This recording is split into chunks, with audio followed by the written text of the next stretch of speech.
الحمد لله الذي أحاط بكل شيء خبرا، والحمد لله الذي جعل لكل شيء قدرا، الحمد لله الذي يحمده الكل حمدا كثيرا، الحمد لله الذي تعالى علوا كبيرا، والحمد لله الذي أنزل القرآن ففسره تفسيرا، أشهد أن لا إله إلا الله وحده لا شريك له، وأشهد أن محمدًا عبده ورسوله بعث بشيرا ونذيرا، وأرسل إلى الناس كافة عذرا ونذرا، صلى الله وبارك عليه وسلم عليه تسليما كثيرا، وسلم على آله وصحبه أخلد الله لهم ذكرا وأعظم لهم أجرا، وصلى على من تبعهم إخلاصا وإحسانا. أعوذ بالله من الشيطان الرجيم، بسم الله الرحمن الرحيم. يا أيها النبي إنا أرسلناك شاهدا ومبشرا ونذيرا، صدق الله العظيم. اللهم لك الحمد حمدا كثيرا. اللهم إنا نسألك علما نافعا وعملا متقبلا وقلبا خاشعا ولسانا ذاکرا. جب کبھی تھکاوٹ ہو، بے چینی ہو، پریشانی ہو، تو انسان اپنی ماں یا اپنے باپ کے پاس چلا جاتا ہے، جہاں سکون ہوتا ہے، رحمت کا احساس ہوتا ہے. یا انسان کسی ایسے شخص کے پاس جاتا ہے جہاں پہنچ کر اس کو سکون ملے، ہمت ملے، توانائی ملے. اسی طرح زندگی کی اس بھاگ دوڑ میں کبھی ایسا کیا کریں کہ زندگی کی اس مصروفیت سے نکل کر، ان الجھنوں سے نکل کر ایک ایسی مجلس میں چلے جایا کریں جہاں نور ہی نور ہے، برکت ہی برکت ہے، جہاں رحمت ہی رحمت ہے. وہ مجلس رسول اللہ صلی اللہ علیہ وسلم کی مجلس ہوتی ہے. وہ نشست، اس کے میزبان اور اس کے مہمان رسول اللہ صلی اللہ علیہ وسلم ہوتے ہیں. کبھی زمانے کی اس رفتار سے نکل کر پرانے زمانے کی طرف چلے جائیں. وہ زمانہ جو اس کائنات میں زمانوں میں سب سے بہتر زمانہ خیر القرون کہلاتا ہے. اب رسول اللہ صلی اللہ علیہ وسلم کی مجلسوں میں ہم کیسے پہنچ سکتے ہیں؟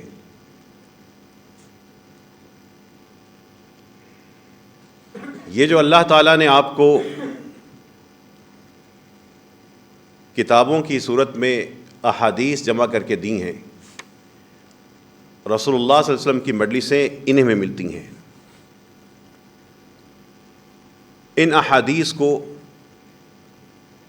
احادیث میں وہ مجلسیں تلاش کر لیں کہ میرے لیے نور، برکت، شفا اور ہدایت یہاں پر ہے. حدیث کو کبھی یہ نہ سمجھیے کہ چند الفاظ ہیں اور رسول اللہ صلی اللہ علیہ وسلم کے بارے میں یا ان کے اقوال اور افعال کے بارے میں کچھ معلومات ہیں. یہ ایک سطحی سی بات ہے، یہ ایک ظاہری پہلو ہے.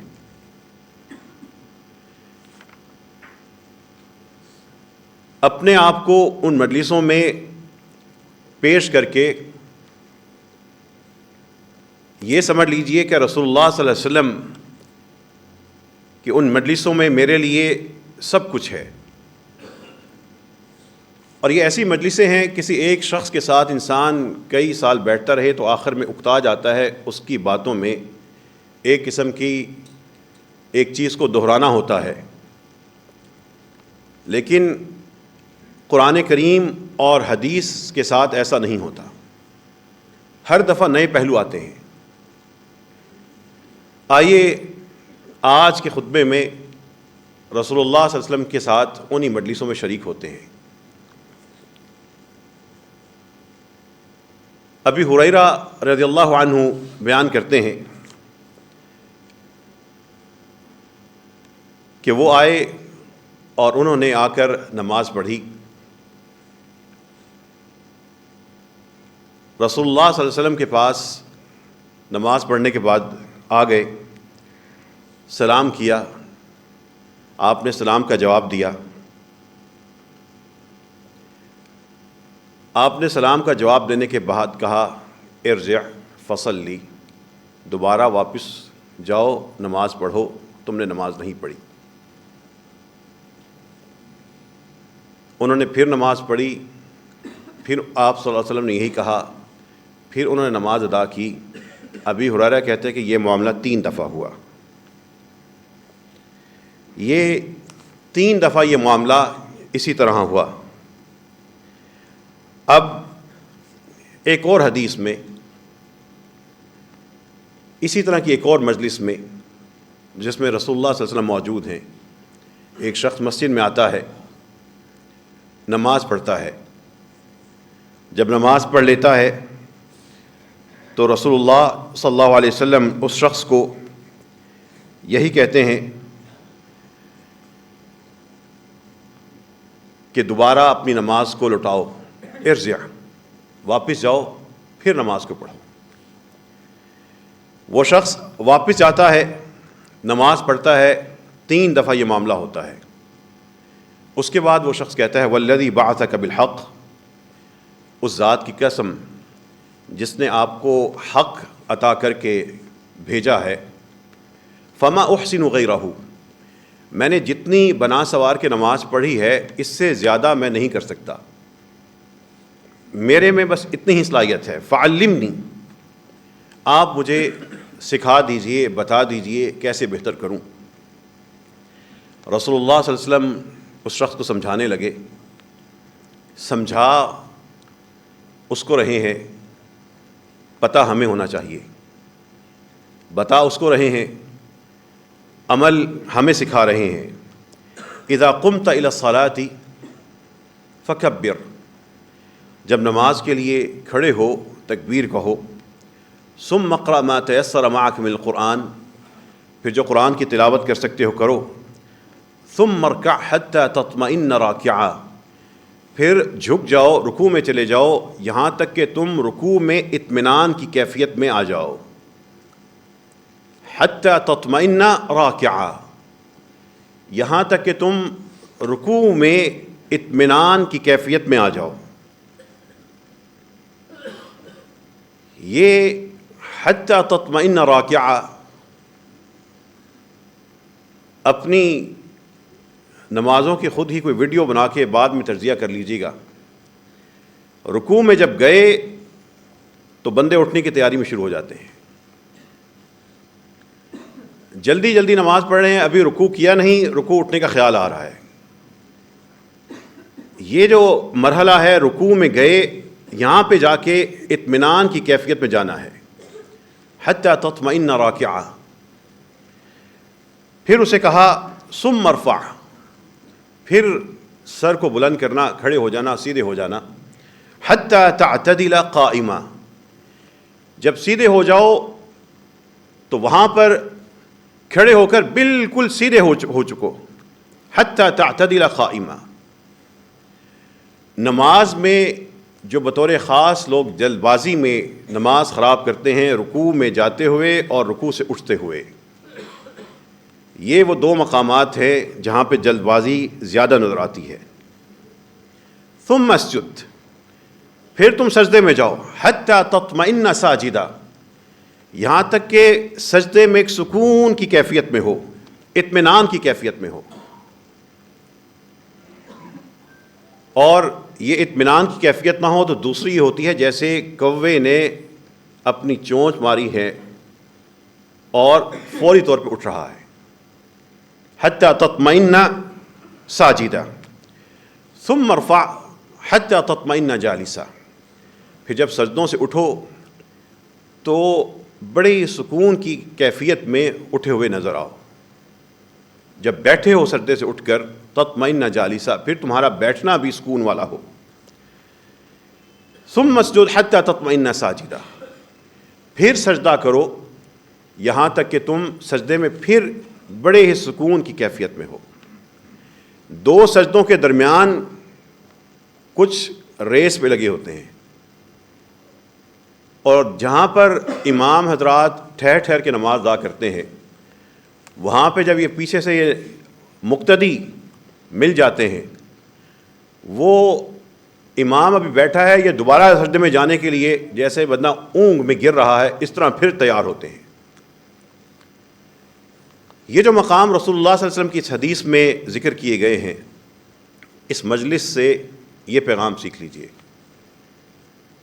یہ وہ مقامات ہیں، انسان کی تلاوت چھوٹی بڑی ہو سکتی ہے، کبھی وہ چھوٹی صورت پڑھ لے، کبھی زیادہ لمبی صورت پڑھ لے، لیکن جو اگلی حرکات ہیں رکوع سے شروع ہوتی ہیں اور سجدے سے اٹھنے تک، اس میں انسان کو مطمئن نظر آنا چاہیے، ٹھہرا ہوا، جلدی میں نظر نہ آئے.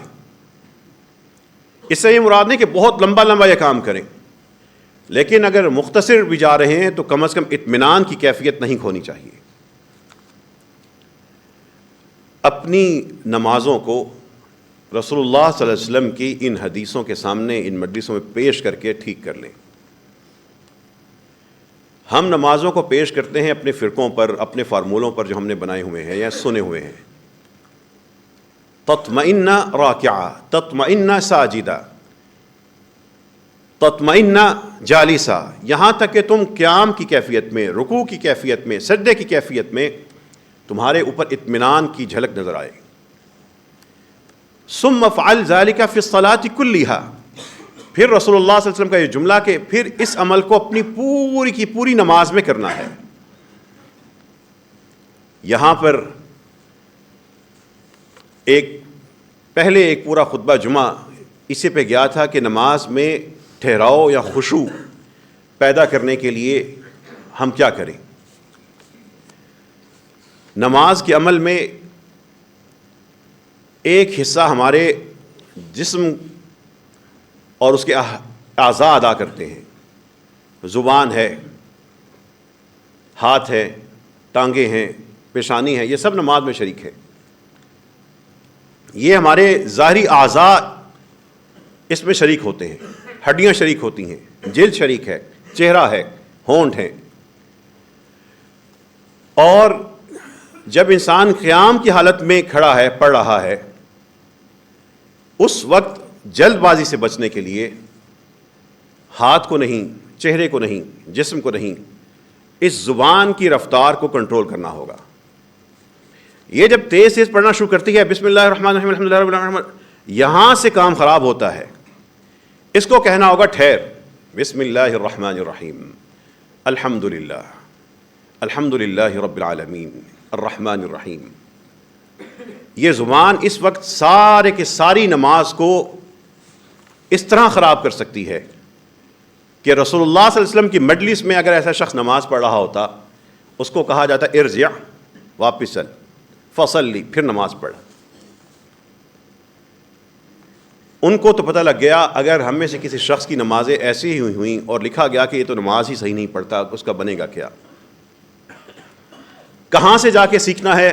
رسول اللہ صلی اللہ علیہ وسلم کی مجلسوں میں جانا ہے.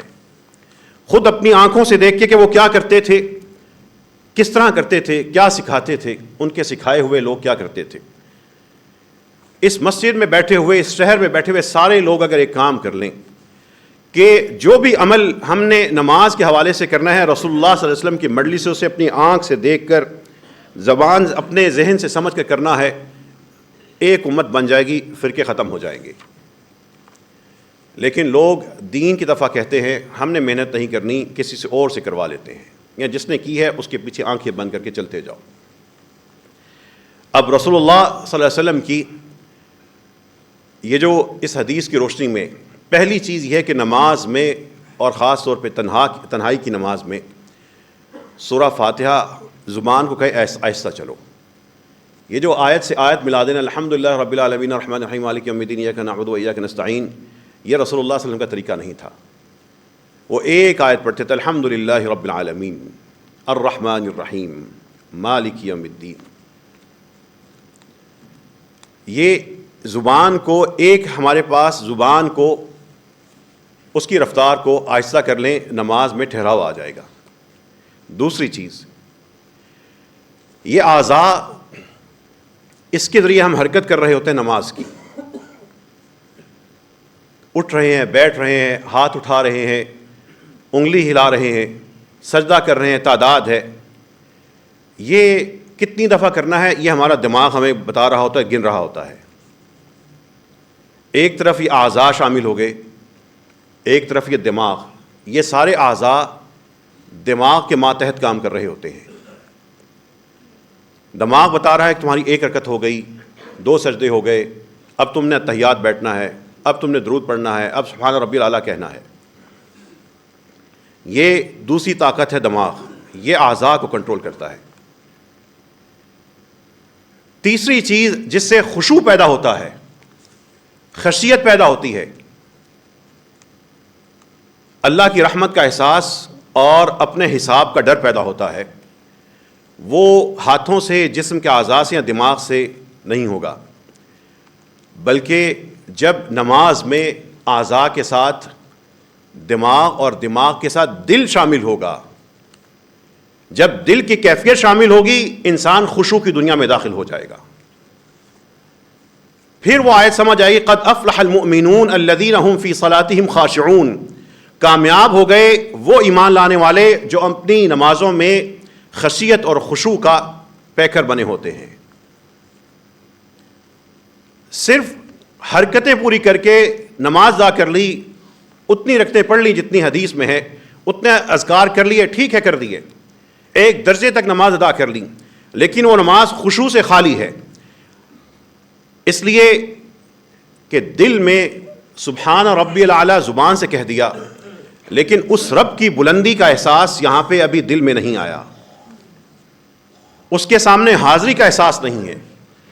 اگر رب کے سامنے یہ نماز ادا کی جا رہی ہوتی اور یہ خیال ہوتا کہ رب کے سامنے ہوں، تو انسان دنیا کے کسی بھی عہدیدار کے سامنے تیز تیز باتیں کر کے اپنی بات خراب نہیں کرتا۔ کسی بھی شخص کے سامنے جس سے کوئی چاہت ہو، کوئی درخواست دینی ہو، اس کے سامنے تیز تیز بول کے اوٹ پٹانگ طریقے سے الفاظ کو جوڑ کے ادا کر کے اپنی اپلیکیشن پڑھ کر وہ اپنی ساری کی ساری درخواست کو ضائع نہیں کرتا۔ کوئی طالب علم امتحان میں امتحان دیتے ہوئے الٹے سیدھے الفاظ جوڑ جوڑ کے بغیر فاصلے کے تحریر کو الٹ پھلٹ کر کے وہ اپنے آپ کو ناکام ہونا پسند نہیں کرتا۔ جب دل نماز میں ساتھ شامل ہوگا تو پھر خشوع آئے گا۔ ایک ہے ہم نے اپنے اعضاء کو بھی ایسے ہی حرکت دینے کی کوشش کرنی ہے جیسے رسول اللہ صلی اللہ علیہ وسلم کرتے تھے، دماغ سے ہم نے وہی چیزیں پوری کرنی ہیں جیسے انہوں نے بتایا، لیکن دل کو ساتھ شامل کرنی ہے۔ رسول اللہ صلی اللہ علیہ وسلم کی مجلسوں کی بات ہو رہی تھی، خطبے کا آغاز یہ تھا کہ ابھی اس دنیا کو چھوڑ کر پلٹ جایا کریں، رسول اللہ صلی اللہ علیہ وسلم کے مجلس میں جا کے بیٹھ جایا کریں۔ وہ مجلسیں کیا ہیں؟ وہ احادیث کی شکل میں ہیں، ان کو کھول لیں، دیکھا کریں اس میں کیا ہوتا تھا۔ جو ان مجلسوں میں ہوتا تھا، جو کہا جاتا تھا، وہی میرے اور آپ کے لیے توشہ آخرت ہے، وہی ہمارے لیے ساری کی ساری صحیح معلومات ہیں، وہی چیزیں ہمارے لیے اصل راہ عمل ہے۔ لقد کان لکم فی رسول اللہ اسوۃ حسنہ، تم لوگوں کے لیے سب سے بہترین نمونہ، سب سے بہترین عملی طور پر کوئی مثال رسول اللہ صلی اللہ علیہ وسلم کی ذات ہے۔ رسول اللہ صلی اللہ علیہ وسلم تشریف فرما ہے، جاء رجل الی النبی صلی اللہ علیہ وسلم فاستأذنہ فی الجہاد، ایک شخص آ گیا، آ کے اجازت مانگی کہ جہاد کے لیے اجازت دیجیے۔ فقال کہا احی والداک کیا تمہارے ماں باپ زندہ ہیں؟ اس نے کہا نعم. قال تو رسول اللہ صلی اللہ علیہ وسلم نے ارشاد فرمایا ففیہما جاہد، ففیہما جاہد، جو بچے بیٹھے ہیں جن کے ماں باپ زندہ ہیں، دو نوجوان بیٹھے ہیں، جب اس شخص نے جہاد کا پوچھا آپ نے کہا ماں باپ ہیں، اس نے کہا ہاں زندہ ہیں، آپ نے کہا ففیہما جاہد، جاؤ اور انہی ماں باپ میں اپنا جہاد کر لو. ففیہما جاہد، ان ماں باپ کی خدمت میں، ان کو دیکھنے میں، ان کی صحبت میں، ان کو وقت دینے میں، ان کا خیال رکھنے میں، ان کی جوتیاں سیدھے کرنے میں، ان کی خدمت کرنے میں، ان کے پاؤں پکڑنے میں، ان کا ساتھ دینے میں، ان کے سامنے ایک نیک اولاد کی ظاہر میں اپنا پیش کرنے کی صورت میں کہ ان کی آنکھیں ٹھنڈے ہوں کہ میری اولاد دین پر عمل کرتی ہے. ففیہما جاہد، جاؤ اور جا کر انہی میں اپنا جہاد کر لو. جن کے والدین فوت ہو چکے ہیں اللہ تعالیٰ ان پہ اپنی رحمت نازل فرما دے، اور جن کے والدین زندہ ہیں اللہ ان کو یہ جہاد کرنے کی توفیق نصیب فرما. کل ہی ہماری مسجد میں ایک ماں کا جنازہ تھا، ایک خاتون کا جنازہ تھا. اے اللہ ہماری اس ماں کی، اس بہن کی مغفرت فرما دے. رب کریم ان کی جتنی بھی اولاد ہیں ان کے لیے صدقہ جاریہ بنا دے. رسول اللہ صلی اللہ علیہ وسلم کی ان مجلسوں میں چلے جائیں. یہ جو فرقوں میں بٹے ہیں، ادھر ادھر کی سوشل میڈیا پہ بے مقصد اور بے تکی بحثوں میں اپنا وقت ضائع کرتے ہیں، اور سوشل میڈیا پہ بھی صرف اور صرف دین کے حوالے سے کچھ چنگاری لگا کر اپنی ریٹنگ اور اپنی سارے کے سارے معاملات بہتر کرنے کی شکل میں کی خاطر جو لوگ دین کو مزید نقصان پہنچا رہے ہیں ان سے نکل کر ان مجلسوں میں جائیں جہاں پہ سکون ہے، جہاں پہ ہدایت ہے، جہاں پہ قطعی حق ہے، جہاں پہ کوئی ملاوٹ نہیں ہے، جہاں پہ کوئی خفیہ ایجنڈا نہیں ہے. ایسے ہی تڑپنے والے ایک شخص رسول اللہ صلی اللہ علیہ وسلم کے پاس چلا گیا، جا کے کہنے لگا دلنی یا رسول اللہ علی عمل اذا عملتہ، اے اللہ کے رسول صلی اللہ علیہ وسلم مجھے کوئی ایسا عمل بتائیں اذا عملتہ احبنی اللہ و احبنی الناس، جب میں وہ عمل کروں تو مجھے اللہ پیار کرنا شروع کر دیں اور میں لوگوں کی نظر میں بھی محبوب بن جاؤں. وہ لوگ وہاں سے سیکھتے تھے، موقع فائدہ اٹھاتے تھے. ہمارے پاس بھی موقع موجود ہیں، ہاتھوں میں ہیں، موبائل میں ہیں، ایک کلک پہ ہیں، لیکن ہم ان سے بہت دور رہتے ہیں. اس شخص نے کہا مجھے ایک ایسا عمل بتائیں اذا عملتہ احبنی اللہ، جب میں وہ عمل کروں تو میرا رب مجھے پیار کرنا شروع کر دے، وحبنی الناس، اور لوگ بھی مجھے محبت کرنا شروع کر دیں. آپ صلی اللہ علیہ وسلم نے فرمایا ازہد فی الدنیا، دنیا کے معاملے میں بے رغبت ہونا شروع ہو جاؤ، دنیا کے معاملے میں لالچ ختم کرنا شروع کر دو، یہ دنیا کے پیچھے بھاگنا چھوڑ دو. ازہد فی الدنیا یحبک اللہ، تم دنیا کے پیچھے بھاگنا چھوڑ دو، بے رغبتی اختیار کر لو، تمہارا رب تمہیں پیار کرنا شروع کر دے گا. جب دنیا میں رغبت ہوگی بندہ سوئے گا، جب دنیا میں رغبت ہوگی بندہ لہو و لعب میں جائے گا، جب دنیا میں رغبت انسان پر چھائی ہوئی ہوگی نمازیں ضائع کر دے گا، جب دنیا کا متلاشی ہوگا میوزک کا دلدادہ ہوگا، جب دنیا کے رنگوں میں کھویا ہوگا اس کو فلمیں گناہ نہیں لگیں گی، جب دنیا کا پجاری ہوگا اس کے لیے بے پردگی ایک عام عمل ہوگا. ازہد فی الدنیا، جب وہ دنیا میں کھویا ہوا ہوگا حلال اور حرام کے درمیان فرق نہیں کرے گا. ازہد فی الدنیا، دنیا سے بے رغبت ہونا شروع ہو جاؤ. جب دنیا سے بے رغبتی ہوگی تو نیند کو قربان کر کے نماز کے لیے کھڑا ہو جائے گا. جب دنیا سے بے رغبتی ہوگی تو غلط سودا بیچنے کے بجائے وہ جانتا ہوگا کہ یہ آج بل بن جائے گا، پیمنٹ آ جائے گی، لیکن یہ کسٹمر قیامت کے دن میرے گریبان کو پکڑ لے گا، میں اس کو دھوکہ کیسے دے سکتا ہوں. جب وہ دنیا کے حوالے سے بے رغبت ہو کے آخرت کا متلاشی ہو جائے گا تو وہ ایک لفظ اور ایک پوسٹ اور ایک کلک کرنے سے پہلے سوچے گا کہ قیامت کے دن اس کا میں حساب دوں گا تو کیا ہوگا. اس کے لیے دنیا کی شہرتیں، دنیا کی پوسٹوں کی حیثیت ختم ہو جائے گی. وہ رب کی ہاں اپنی شہرت کا انتظار کرے گا. ازہد فی الدنیا، دنیا کے بارے میں بے رغبت ہو جاؤ. جس دن وہ بیٹیاں، وہ بہنیں بے رغبت ہو جائیں گی، اس دن ان کا ہدف یہ ہوگا کہ میرے رب کے سامنے میں مجرم کے طور پہ نہ جاؤں.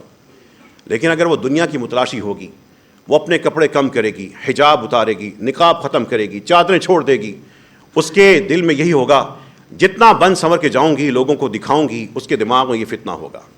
ازہد فی الدنیا، دنیا سے جب بے رغبتی ہوگی، آخرت کی تلاش ہوگی، تو مردوں کی نگاہیں کتنے ہی بنی سوری کوئی خاتون جا رہی ہو اس کی طرف اٹھیں گی بھی نہیں. یحبک اللہ، دنیا کے معاملے میں بے رغبت ہو جاؤ. یحبک اللہ، اللہ تمہیں پسند کرنا شروع کر دے گا. اور اس شخص کو دوسری بات کہی، وازہد فیما عند الناس، جو لوگوں کے پاس ہے اس پہ نظر رکھنا چھوڑ دو.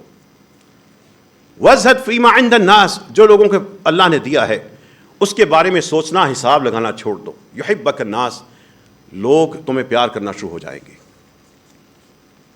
یہ خیر، یہ ہدایت کہاں سے ملتی ہے؟ رسول اللہ صلی اللہ علیہ وسلم کی مجلس سے ملتی ہے. لیکن رسول اللہ صلی اللہ علیہ وسلم کی مجلس سے کہاں ملتی ہیں وہ ہمیں نہیں پتہ. وہ احادیث میں ہیں، ہم احادیث کو پڑھنے کے عادی نہیں. وہ احادیث کی کتابیں موجود ہیں، ہمارے پاس احادیث کی کتابیں نہیں ہیں. ہمارے پاس الماریاں بھری ہیں کپڑوں سے، ہمارے گھروں میں راشن پورا ہے، لیکن ہمارے گھر میں قرآن کا 1-2 نسخے ہوں گے اور احادیث عام طور پہ نہیں ہوتی. رسول اللہ صلی اللہ علیہ وسلم کی اسی مجلس میں آئے چلتے ہیں، حساب کرتے ہیں سرکاری عہدیدار اور جتنے بھی ہمارے ان عہدوں پہ ہیں جہاں پہ لوگوں کا مال آتا ہے، حکومت کی امانتیں آتی ہیں.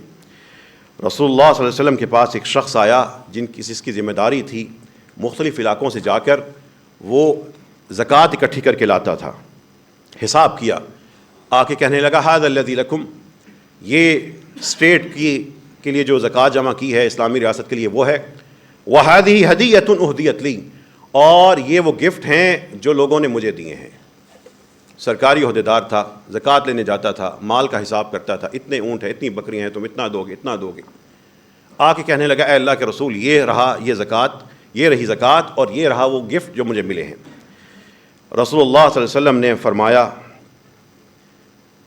ہلا جلست فی بیت ابیک و بیت امک، تم اپنے ماں اور باپ کے گھر میں کیوں ٹک کے نہ بیٹھے رہے کہ تمہیں وہاں پہ وہ گفٹ آ جاتے؟ تمہیں اپنی ماں اور باپ کے گھر میں بیٹھے رہتے ہم دیکھتے تمہیں کیسے گفٹ آتے ہیں.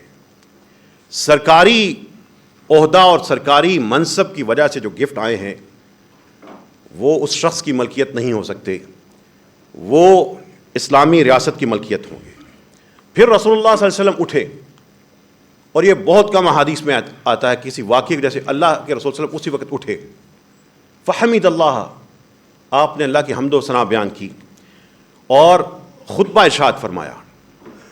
اور خطبہ ارشاد فرماتے ہوئے کہہ رہے ہیں میں تم میں سے کچھ لوگوں کی طرف اپنا ورکر بنا کر، ذمہ دار بنا کے بھیجتا ہوں، اور پھر وہ لوگ آ کے کہتے ہیں کہ یہ مال ریاست کا ہے، یہ مال یہ ہمارا ذاتی ہے. ایسے لوگ اپنے گھروں میں بیٹھ جائیں، پھر ہم دیکھتے ہیں کہ ان کو کتنے گفٹ آتے ہیں. ایسا شخص، پھر اللہ کے رسول نے فرمایا قیامت کے دن ایسا شخص آئے گا، وہ جو اس نے اس طرح کا مال سمیٹا ہوگا جانوروں کی صورت میں، ان جانوروں کو اٹھا کے لے کے آ رہا ہوگا اور یہ اس کے اوپر وبال ہوں گے. پھر رسول اللہ صلی اللہ علیہ وسلم نے یہ بلند آواز سے کہا اے اللہ گواہ ہے نا میں نے بات پہنچا دی. آپ نے پھر دعا کی اور آپ کی بغل مبارک کی سفیدی صحابہ نے دیکھی.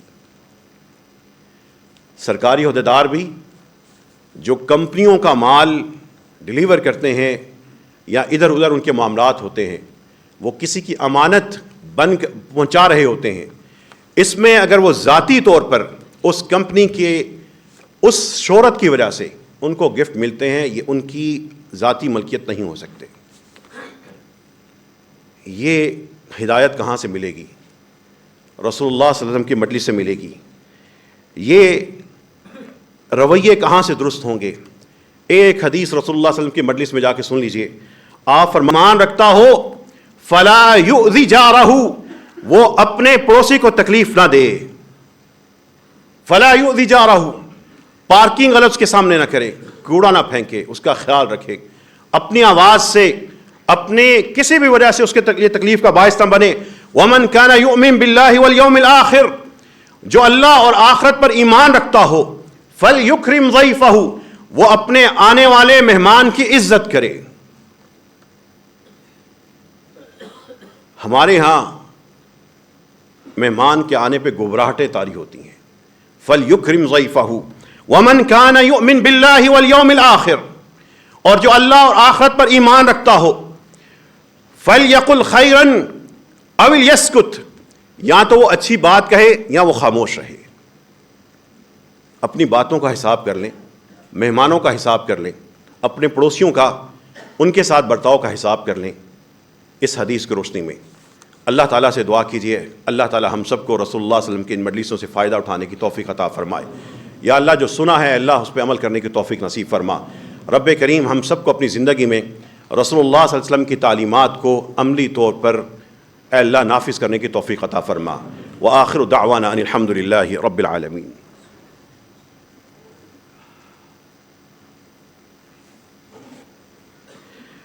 الحمد لله نحمده ونستعينه ونستغفره ونؤمن به ونتوكل عليه ونعوذ بالله من شرور أنفسنا ومن سيئات أعمالنا من يهده الله فلا مضل له ومن يضلل فلا هادي له أشهد أن لا إله إلا الله وأشهد أن محمدا عبده ورسوله. جو لوگ مسجد میں دائیں بائیں کھڑے ہیں ان سے گزارش ہے کہ یہ آداب کے خلاف ہے، صفوں پہ جا کے بیٹھ جائیں، دروازوں پہ انتظار نہ کیجیے. ایک اور مجلس، رسول اللہ صلی اللہ علیہ وسلم مسجد میں جاتے ہیں، وہاں پر شیر خدا حضرت علی رضی اللہ عنہ پریشانی کی حالت میں ہے. نبی کریم صلی اللہ علیہ وسلم اس سے پہلے اپنی بیٹی کے گھر گئے، پوچھا علی کہاں ہے؟ کہنے لگی میرے ان کے درمیان کچھ تھوڑا سا اختلاف ہوا، رنجش ہوئی، گھر سے ناراض ہو کے نکل گئے ہیں.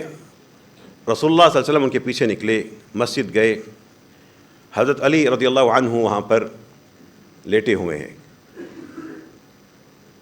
اب داماد ہے تو چھوٹے، لیکن بڑا وہ ہوتا ہے جو چھوٹوں کے ساتھ چھوٹا بن کے ان کو سنبھال لے. رسول اللہ صلی اللہ علیہ وسلم گئے، پیار سے جا کے کہنے لگے قم یا ابا تراب.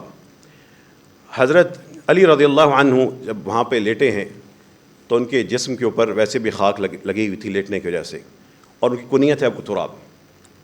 رسول اللہ صلی اللہ علیہ وسلم ان کو جا کہتے ہیں قم یا ابا تراب. رسول اللہ صلی اللہ علیہ وسلم نے جب نے کہا ابو تراب اٹھو، تو ان کے جسم کے اوپر جو مسجد میں لیٹنے کی وجہ سے اس دور کی کچی مسجدیں تھیں، جو کچھ لگا تھا، رسول اللہ صلی اللہ علیہ وسلم ان کو وہاں سے وہ جگہ صاف کرنے لگے. اس مجلس میں پیار دیکھیے، اس مجلس میں چاہت دیکھیے، اس مجلس میں عارضی دیکھیے. یہ جو خاندانوں میں معاملات ہوتے ہیں، آوازیں اونچی ہوتی ہیں، رنجشیں پیدا ہوتی ہیں، ان کو قم، اٹھو یار، چھوڑو بات ساری. قم یا ابا تراب. ایک سنت پہ عمل کر کے ہوگی ناراضگی، ہو گیا غصہ، ہوگی غلط فہمی، قم، چھوڑو، اٹھو. منا کے ان کو ساتھ لے گئے. یہ رسول اللہ صلی اللہ علیہ وسلم کی حدیثیں پڑھیں گے تو جذبے پیدا ہوں گے نا. یہ ہم عملی طور پر یہ ساسوں کو، بہوؤں کو، دامادوں کو، یہ دیوروں کو، یہ جیٹھوں کو، یہ بھائیوں کو، یہ بیٹوں کو، یہ پوتوں کو، یہ نواسوں کو، یہ بیٹیوں کو، یہ نند اور یہ سارے کے سارے جو معاملات ہیں، ان احادیث کو سنیں گی تو جذبہ پیدا ہوگا. لیکن جب زندگی گزر گئی، پوری زندگی گزر گئی، قرآن تھوڑا بہت پڑھ لیا، احادیث کی کتاب کھولنے کی نوبت ہی نہیں آئی.